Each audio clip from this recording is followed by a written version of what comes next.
នេះគឺជាលើកដំបូងដែលខ្ញុំចូលទស្សនានៅក្នុងស្ថានទូតបារាំងព្រោះខ្ញុំចង់ដឹងថាតែនៅក្នុងនោះមានអីដែលពិសេសមែនបានជាគេម្នាក់គេចង់ចូលទៅទស្សនានៅកន្លែងហ្នឹងដោយសារតែនៅទីនេះគឺជាទីតាំងប្រវត្តិសាស្ត្រមួយដែលមានអាយុកាលយូរដែរហើយ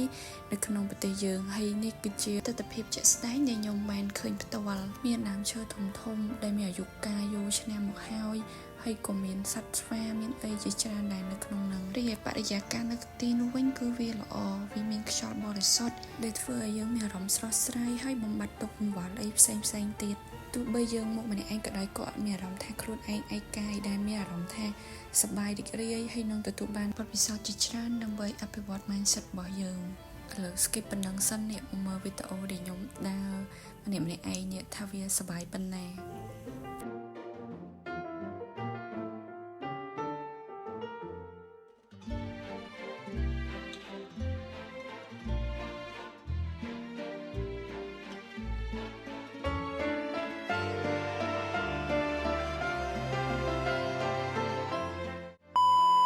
ចេះពេលដើរសុកក៏ឃើញគេសាក់ជិះម៉ូតូអគ្គិសនីមានណែខ្ញុំសាក់ជិះដែរទៅពួកអីគេអត់មានយកលុយពីយើងអីផងហ្នឹងអញ្ចឹងក៏តេះលេងទៅមាន smooth ណាហើយបន្ទាប់ពីហ្នឹងមកគឺខ្ញុំដើរមើលកន្លែងគេលេងបាញ់ព្រួញលេងអីចឹងទៅហើយនឹងលើកដំបូងរបស់ខ្ញុំទៀតដែលរៀនបាញ់ព្រួញហ្នឹងហើយបាញ់អត់ត្រូវទៀតតែអត់អីឯងនៅមានកន្លែងលេងផ្សេងទៀតដូចកន្លែងនេះចឹងឃើញគេលេងមុខវិជ្ជាចេះចង់លេងដែរមានណាចូលលេងមួយគេទៅបាននឹងថាខ្លួនឯងអត់ចេះលេងសោះតែ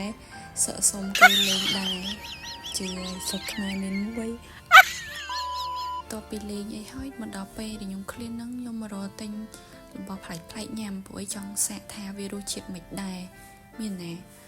អានំហ្នឹងឆ្ងាញ់ណាស់ខ្ញុំរ៉េតឲ្យ10លើ10ហ្មងតែបើខ្ញុំទិញអានំផ្សេងទៀតនោះគឺខ្ញុំញ៉ាំអត់កើតទេទិញញ៉ាំបានតែ1ម៉ាត់2ម៉ាត់ខ្ញុំបោះចោលហើយតែសំខាន់អត់ស្គាល់ឈ្មោះវាទៀតអត់ដឹងថាវាឈ្មោះអីហើយខ្ញុំចង់ទិញអីញ៉ាំប្លែកផ្សេងទៀតប៉ុន្តែដោយសារតែដល់ម៉ោងខ្ញុំត្រូវទៅពេទ្យចឹងហើយក៏ចេញមកហ្មងទៅ So vlog ខ្ញុំក៏បានដល់ទីបញ្ចប់អញ្ចឹងកុំភ្លេចជួយ like ជួយ share vlog ខ្ញុំផងណា Goodbye